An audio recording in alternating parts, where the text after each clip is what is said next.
Sa online advertisement na yan ng isang recruitment agency sa Pilipinas, wanted ang mga Pilipinong English teacher sa China. Kaya nang makita ito ng gurong itago natin sa pangalang Rose nitong Hulyo, naengganyo siyang mag-apply. Ang pangako kasing sahod, mahigit $640 o mahigit 34,000 pesos kada buwan. Mahigit 10,000 pisong mas malaki yan sa buwan ng sweldo ng entry level ng guro sa public school. Walang placement fee. Pinangako nila sa amin. So, mabilis na proseso. In just 2 to 3 months, makakaalis daw.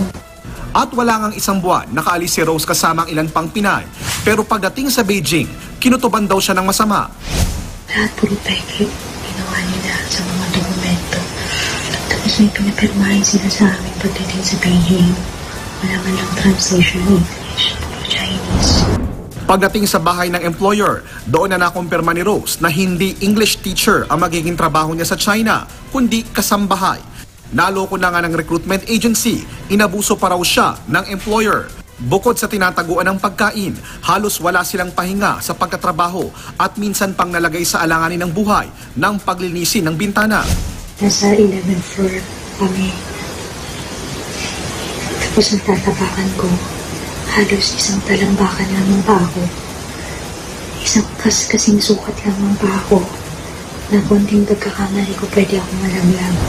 Ipinarating namin sa POEA ang kaso ni Rose. Kapag napatunayang lumabag sa batas, maaari raw masuspinde o makansela ang lisensya ng recruitment agency. Guilty yung recruitment agency either ng reprocessing or misrepresentation. Lalo na pag alam niya na hindi naman talaga teacher yung trabaho na pupuntahan ng ating kababayan.